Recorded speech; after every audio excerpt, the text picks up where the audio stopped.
So there's an 8-foot wall,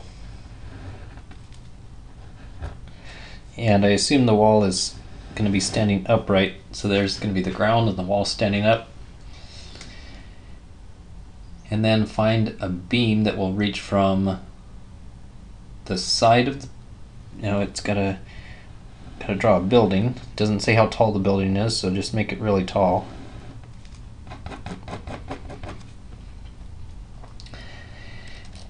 And then the beam has to go from the ground outside the wall. So from out here somewhere, it has to hit the ground. I guess this person is trying to break into this building. They need to get over this wall, and they've got a plank of wood, and they need to know how long does this wood have to be so that they can get over the wall and then get to that building. So I need to extend the ground here. So there's the setup. And now we have some variables like find the length of this plank right here, or this beam. And then we've got that there's a 27 in there, that the 8-foot wall is 27 feet away. This part is not known, so I'll just use X. And then I can see that Pythagorean Theorem is most likely going to be used, so we need something on this, we'll call it H. Okay, so we could use the Pythagorean Theorem. This whole big outside triangle has x plus 27 as one leg and h, and then there's the hypotenuse. So we'd have L squared equals h squared plus x plus 27 squared. And then we really need to get L to be a function of x only, so we need some other information about h. And I can't really use the Pythagorean theorem again because, well, this is my only other right triangle, and that doesn't involve h. I need something that has h in it. Well, what I'm going to use is similar triangles. So there's this triangle that's a little right triangle, and it has this as its angle across from the 8. There's also this big triangle. It's got this same angle down here in the corner. It's got x plus 27 as this, and h as this side. So then I can do a comparison like h over 8 is going to be the same ratio as x plus 27 over x. And then all we have to do is multiply by 8, and we have what h is equal to.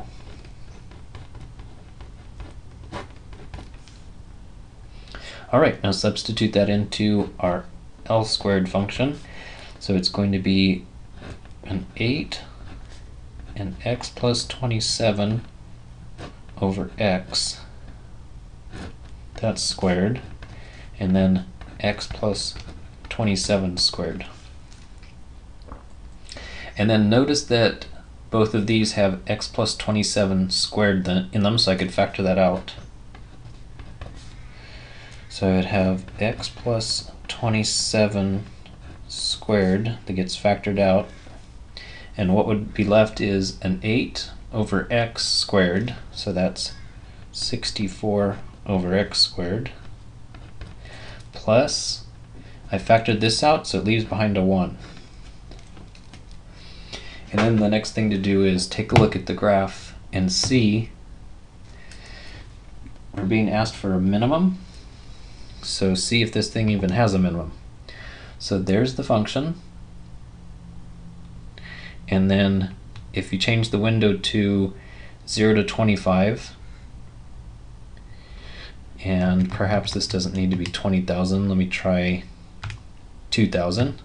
Then take a look at the graph. And 2,000 is not enough. So rather than doing guessing and checking, I'm just going to go to trace and see where are these numbers for the y value. They're in the 2200s, so this perhaps I should go to, let's go to 4,000. Sure enough, it does have a minimum, so we should proceed. Now,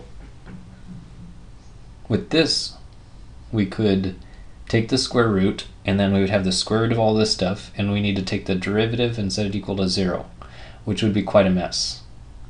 But the thing is, if you're trying to find the minimum of L, that's really finding the minimum of L squared, so you can do either one. So for example, if it turns out that the minimum for L is equal to 10, then the minimum for L squared is equal to 100. And likewise, if you found out that the minimum for L squared is 100, then the minimum for L is going to be a 10.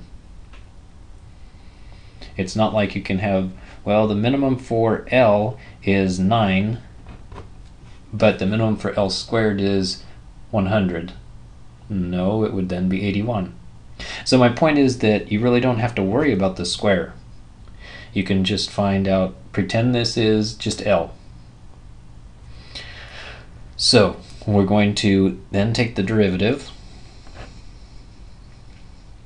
So I'm just going to say we're finding out what's the minimum of L, and I'll take the derivative.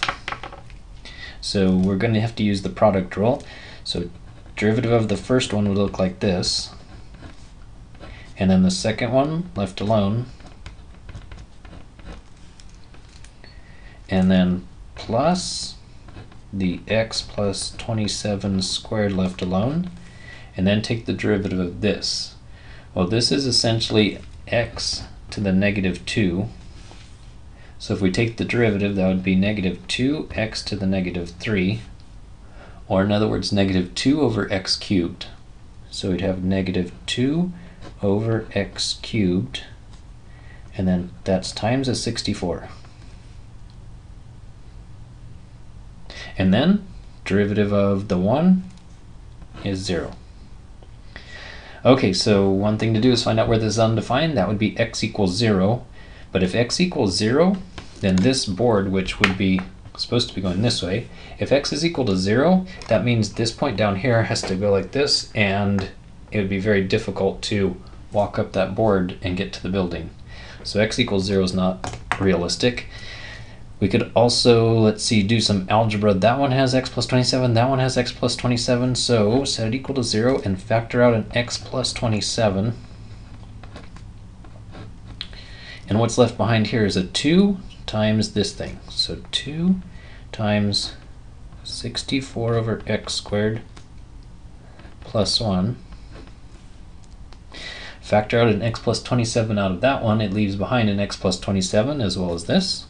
So then it's plus an x plus 27 multiplied with, this is a negative 128 over x cubed.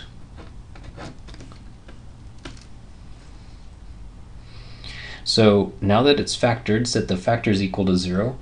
But if you set this one equal to 0, it says x equals negative 27, which would then mean that the board is starting over here and going that direction.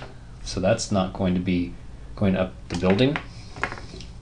So that one's not going to give us a solution. And so next it's going to be all of this set equal to 0. So we'd have 0 equals, that's going to be a 28 over x, 128 over x squared plus 2. And then this I should distribute, so negative 128 times an x, but over x cubed. So that reduces to be a negative 128 over x squared. That's a strange coincidence. And then a 128 negative times a 27.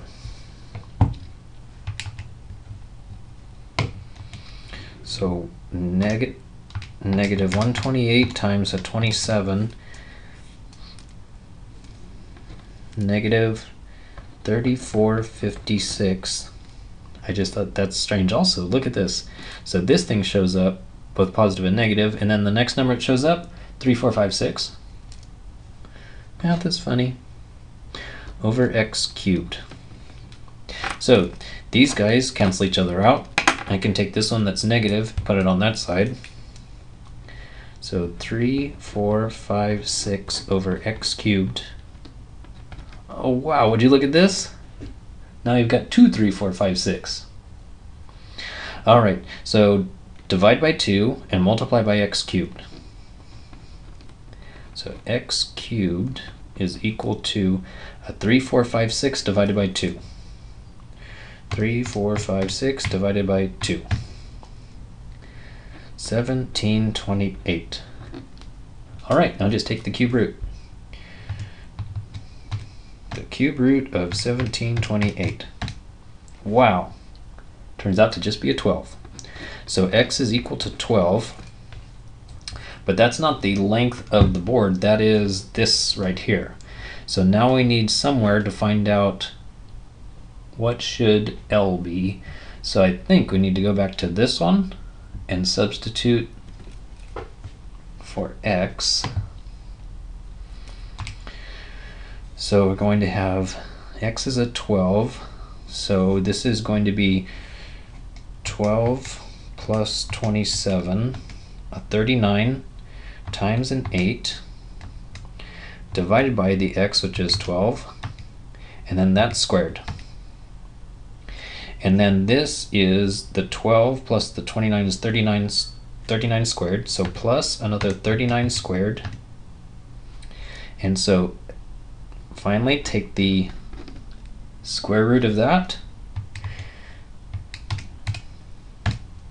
So the board or beam should be 46.872 feet long.